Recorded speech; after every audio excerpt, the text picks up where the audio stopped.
Okay, welcome back. This is Mr. Hassan's Maths channel, and I'm answering now question number 3 from the International A-Level October 2019 Statistics S1 paper. This question here is about normal distribution. We're told that Jenny throws a javelin, and the distance that she throws this javelin is normally distributed. So the distance that she throws the javelin is such that it's normally distributed with a mean of 42 meters and a standard deviation of 5. Okay, so that means this notation here, just basically I'm just describing this sentence in statistics notation. The value d, which is I'm called the distance, is such that it's normally distributed with a mean of 42. So the mean goes first, comma, and then the standard deviation is 5, means the variance is 5 squared. Okay, so you will have the mean here and the variance there when you're writing in this form. So that's why I put 5 squared. I could have put 25, but I just put 5 squared. Now, with normal distribution, okay, what we've got to do is basically we have to find the distance, find the probability that the distance Jenny throws the javelin is less than 40 meters. So find the probability that the distance that she throws the javelin is less than 40 meters. If this is the case, that it's normally distributed and the mean is 42 and the standard deviation is 5. So we got to find the probability that the distance that she throws is less than 40 meters. That's what we got to find. Okay, that's what we have to find. Now, if we think about normal distribution has this type of shape. Okay, like if you okay, it's got this type of bell type shape. It's like it's symmetrical. That's normal distribution. Okay, so the mean, the mode, and the median is all in the same place in the middle here. Okay, it's not skewed, it's normally distributed. That's what normal distribution is. So what they're saying is that the mean is 42, which would be over here, and the standard deviation is 5. Okay, and we need to find basically for 40, which is going to be below the mean, so it's going to be over here somewhere. We need to find the probability that her throw is going to be somewhere in this region over here, less than 40. That's what we got to find. That would be the answer to this question. Okay, so what we need to do is we need to work out basically how many standard deviations below the mean her throw is. Okay, it's 2 meters below the mean. We want to work out how many standard deviations it's below the mean, and when we work that out, we kind of standardize the score. We standardize her throw, and we can compare it to the normal distribution of something which has a mean of 0 and a standard deviation of 1. Okay, you work out how many standard deviations this is above or below the mean. And the way to do that, to standardize the score, is to use this formula. Z is the standardized score. So Z is the standardized score, equals X minus mu, which is the mean, which is 42 here, over the standard deviation, which is 5. That will tell me how many standard deviations above or below the mean a particular value is. So I can say that the probability that the distance is less than 40 would be equivalent to the probability that the standardized score is less than, so I take my score 40 minus the mean, which is 42, divide by the standard deviation, which is 5. Okay, and when I work that out, that will tell me what to look for. So this is minus 2 over 5, which is minus 0.4. So we can see basically here that her throw is minus 0.4 standard deviations below the mean. Okay, so how do I find this area? Well, what we have been given in the formula book is a table of values for which you have a normal distribution where the mean is 0 and the standard deviation is 1. So basically it's in terms of the standardized score, what we've just got here. So if I go to that, okay, this normal distribution function, basically what we have here are values of z and phi z. Now z stands for the place on the x-axis, we could say. So for example, this could be a value of z somewhere over here. So let me just take a random value of z and explain. So supposing I say z is, say, for example, 1.60. Supposing this was 1.60. Okay, that's the z value. This refers to the area of this to the left of this value. the area to the left of this value. Basically, this, this phi z is when you find the area under the curve from negative infinity up to that value of z. So you're finding the area from negative infinity all the way up to that value of z. So that phi z is 0.9452. That would refer to the area to the left of this value of z. Okay, that's what this means. Okay, so that's basically the probability of something being where z is less than 1.6. This would be its probability, because the whole area of this curve, when you've got this situation where the mean is 0 and the standard deviation 1, the area of the whole thing is going to be 1. So it's this divided by 1, which gives us this area. So this is the probability of something being less than when the z value is 1.6. Okay, so now that's what this table means. So if we now refer this table to what we found, okay, we're looking for the probability that z is less than minus 0.4. Okay, now minus 0.4 is over here somewhere, because remember, this is 0, the mean is 0. This is when we standardize it, the mean is 0. We're looking for the area in this region over here. This is what we're looking for. That area will be the probability that z is less than minus 0.4, which therefore will be the probability that z is less than whatever it was, 40 meters. The distance actually through was less than 40 meters. So the problem here is, if we look for minus 0.4 in this table, we don't find it. The z value doesn't go to minus 0.4. It starts from 0 and it goes all the way up to 4. Okay, so the z values in this table start from here and go that way. They don't have any z values less than 0. So what we have to do is we have to think a little bit and use the fact that this is a symmetrical curve. So if I go to the same point on the other side, where you've got, for example, supposing this is z equals 0.4. Okay, this is z equals 0.4. All right, I can see that the area to the right of this, is exactly the same as the area to the left of that, because it's symmetrical. All right, so I can't find minus 0.4, so I go to 0.4 and I think, okay, I need to have this area. All right, so if I go to z equals 0.4, okay, it's going to give me a value, where is it? Over here, 0.6554. Okay, this is the value that this is the value that I'll get. Let me highlight it there. 0.6554. Okay, 0.6554. Now that is not the area that I want. That's the area on this side. It's the area from here all the way back. 0.6554. Okay, that's the area that we get from this table. I don't want this area here. I don't want all of this area here. I want this area. The whole thing adds up to 1. So what I want is going to be 1 minus 0.6554. That's the area that I want. That will be the same as the area on this side of minus 0.4. And that will be my answer. The probability that her throw is less than the value that we got for that. So that's how we deal with this question. So what I can say here, how I could set my work out, is I know that the probability that z is less than minus 0.4 is equivalent, or is equal to 1 minus the probability that z is, or I could say first, to make it clearer for you, that it's the same thing as that the probability is greater than 0.4. So for example, this is going to represent minus 0.4.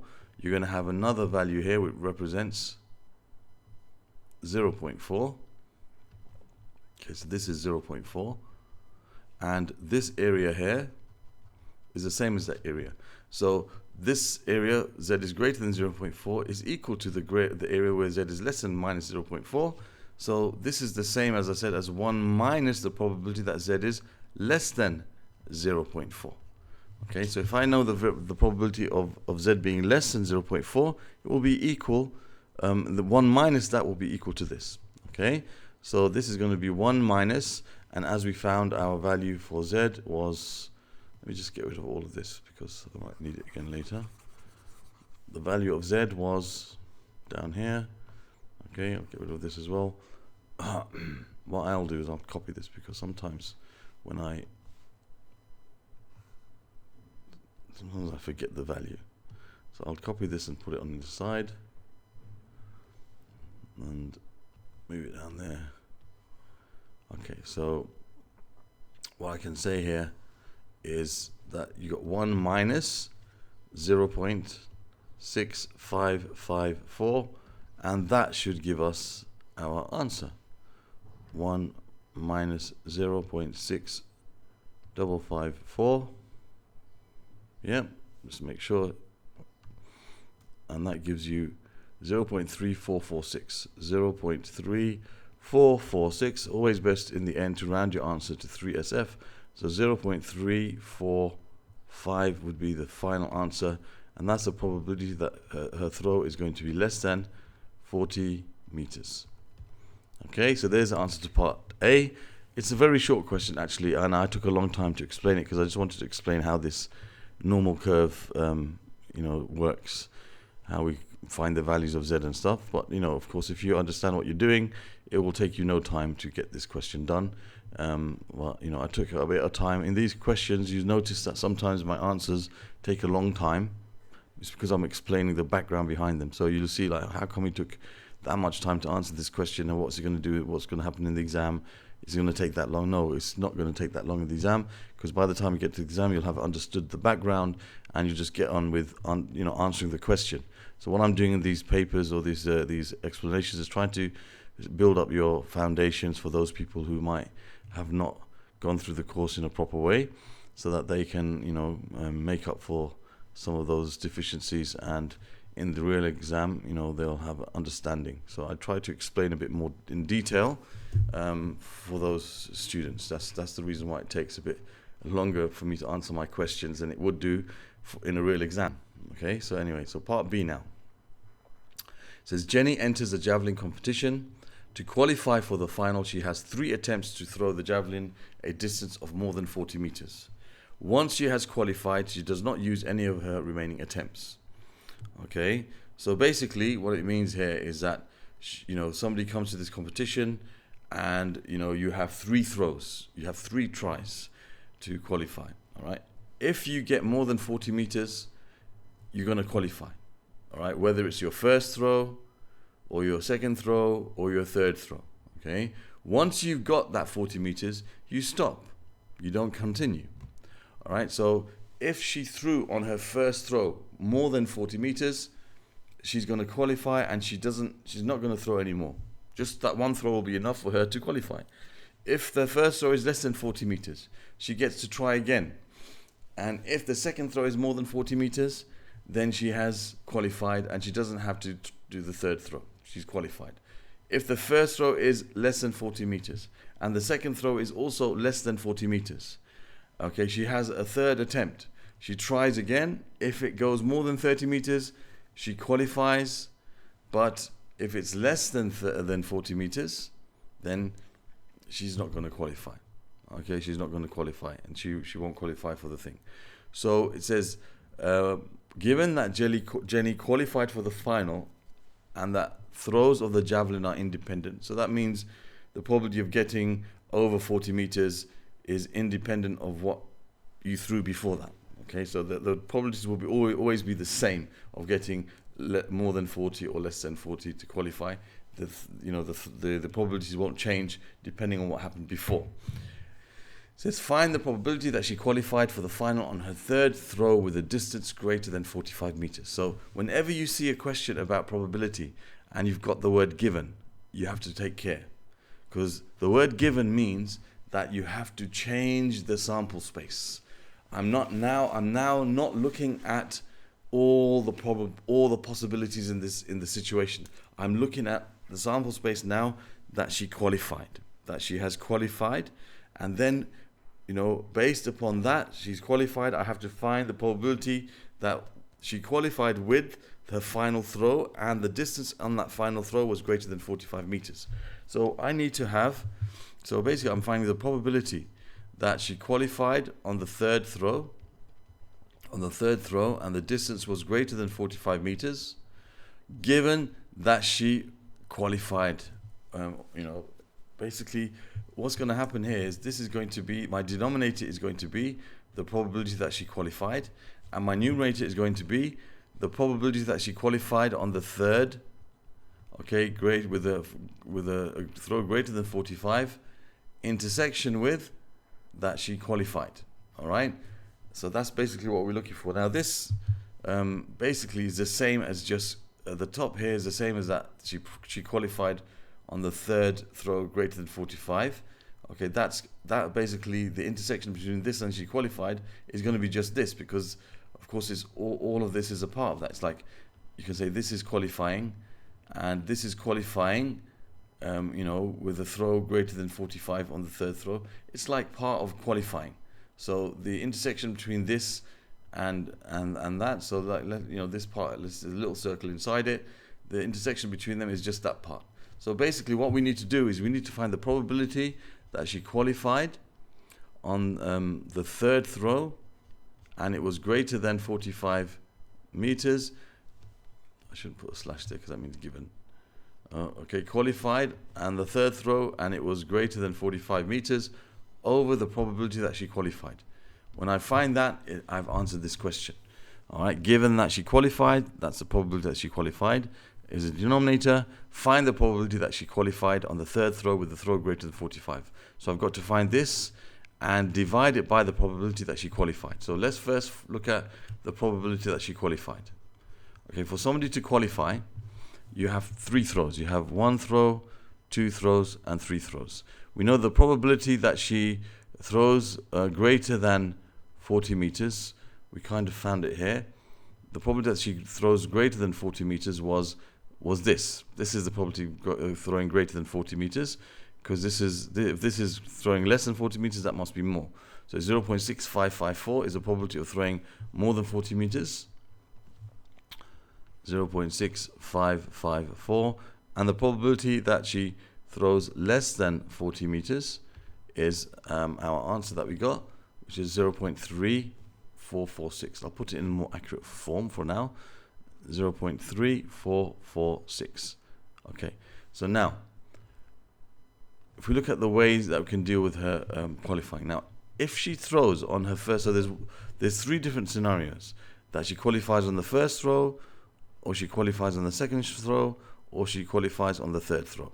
Okay, so if she qualifies on the first throw, that means she's thrown more than 40 meters, 0.6554, and that's it. She's not gonna try the second or third. Okay, so that the probability of this outcome is 0.6554. If she qualified on the second throw, that means her first throw was less than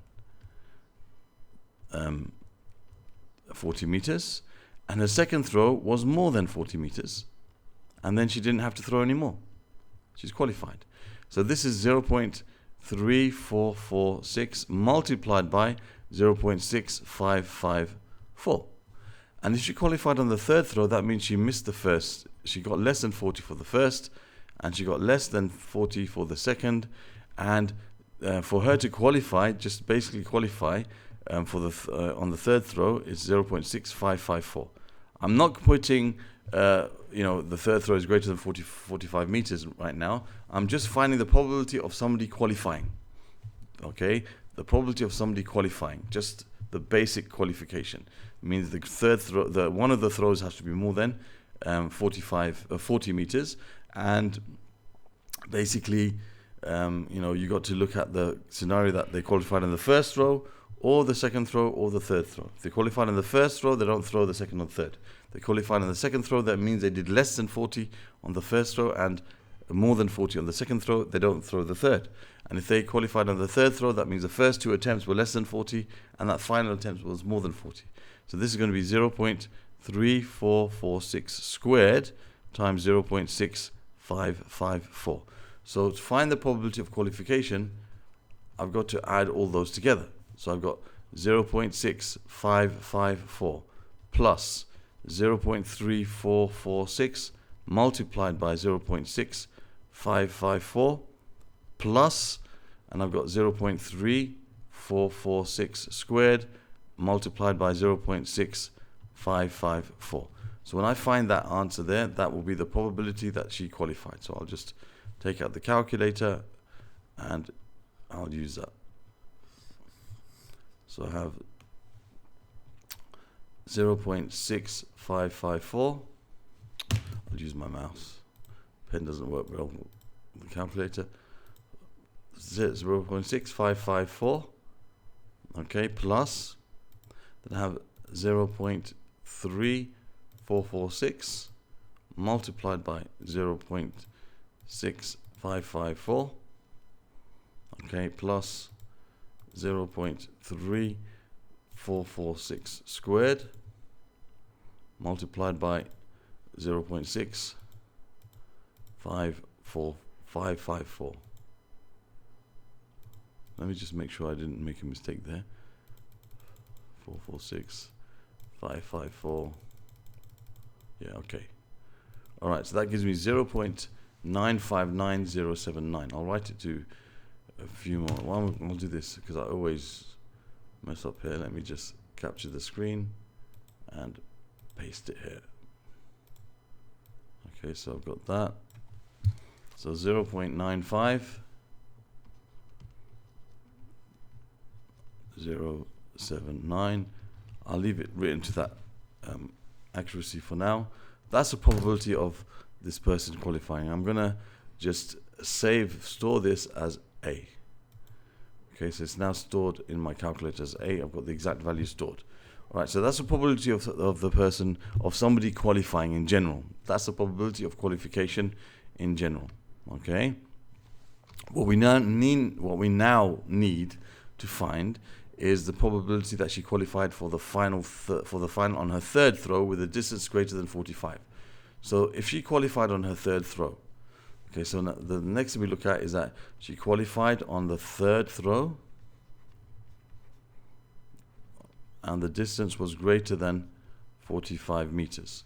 So basically, first of all, that means on the first throw she got less than 45 meters, so it's 0.3446. And the second throw she also got less than 40 meters, which is 0.3446. So the first two throws she got less than 40 because the qualification is 40. If she qualified on the third throw, that means the first two throws she didn't get that 40 meters.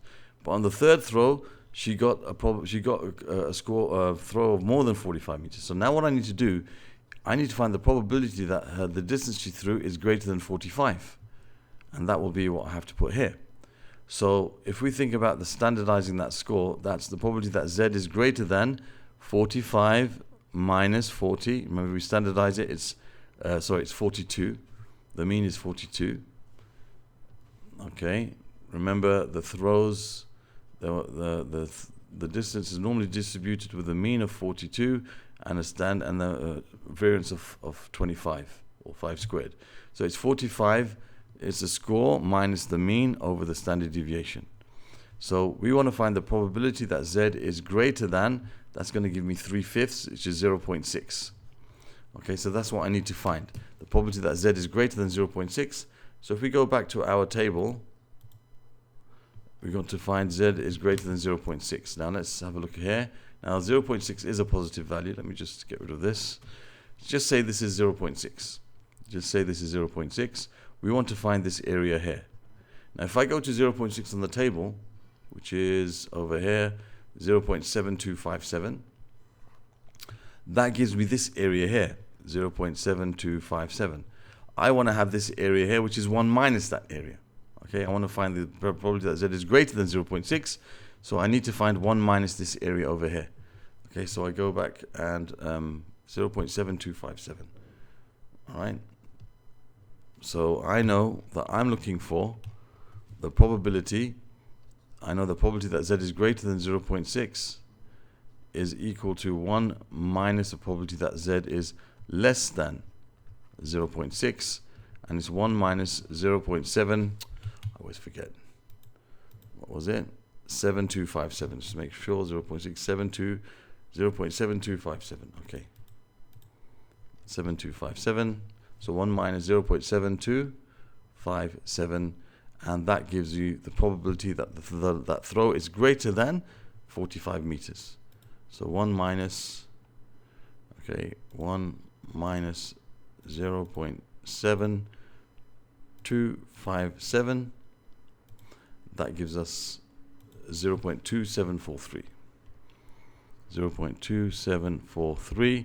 So therefore, the probability that she qualifies on the third with a distance greater than 45 is going to equal the product of all of these, which is 0.3446 squared times 0.27. What was the answer? It's 2743. Can't read my own writing. Okay, that's a 4 here. Okay, so our answer now, that what we need to find is the probability of this. Let's just work out what this gives you. So you got 0.2743 times 0.3446 squared, which gives you 0.03257. Okay, so our answer now, the answer is going to be this probability, which is 0.03257 divided by the probability of qualifying, which is 0.959079. Okay, that will give us the probability that she qualified with a third throw greater than 45 meters, given that she qualified. Okay, given that she qualified. So when we find the answer to this, it will give us the probability we need. So we take this answer and divide it by this answer, which I already stored as A. So I'll recall A, and that should give us a probability 0.03396. 0.03396. Okay, so if you round that to 3SF, it's going to give you, that's the third significant figure, 0.0340. That's 3 significant figures. So there's the answer to our question. Okay, so it's a bit, you want to think a little bit. The key here is this word given.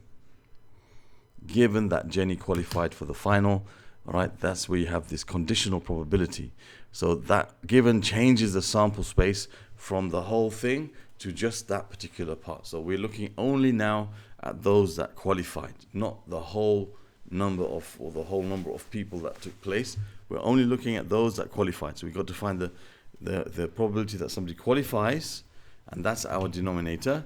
And then we got to look at the condition that they qualified, or she qualified on her third throw, and the third throw was greater than 45. So many people might just do the answer of this as what I've done in this last part here, that she qualified on the third throw.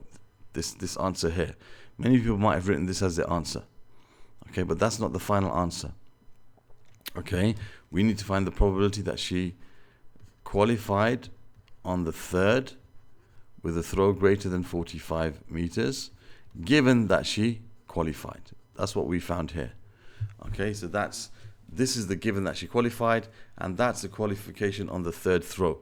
Okay, and normally it's like the probability of A given B is the probability of A intersection B over the probability of B. Well, here A intersection B is going to be just that, because that is a part of her, it's going to be a subset of her qualifying. Part of qualification, all right, is that it's going to be within the circle of qualification, this, isn't it? She qualified on the third throw with a throw greater than 45. That's going to be part of the qualification. So therefore, the intersection between this and that is just that part. Okay, that's why it works out in this way, right? Sometimes you have another situation where, you find the probability of A given B. You say, okay, that means we only look at B, and we take this part of A, which is in B, divided by B.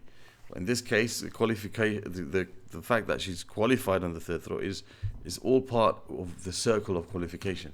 So the intersection between that and qualification is that itself. Okay, so it's 0.03257 divided by the circle of those that qualified. And there we have the answer to that question. I hope that was clear. And thank you for watching. Other questions from this paper of October 2019, as I answer them, will be put on this playlist, which will appear over here. And questions about normal distribution, I'll put in the playlist down here. And in the middle of the page, you can subscribe to my channel. You'll see the icon appearing.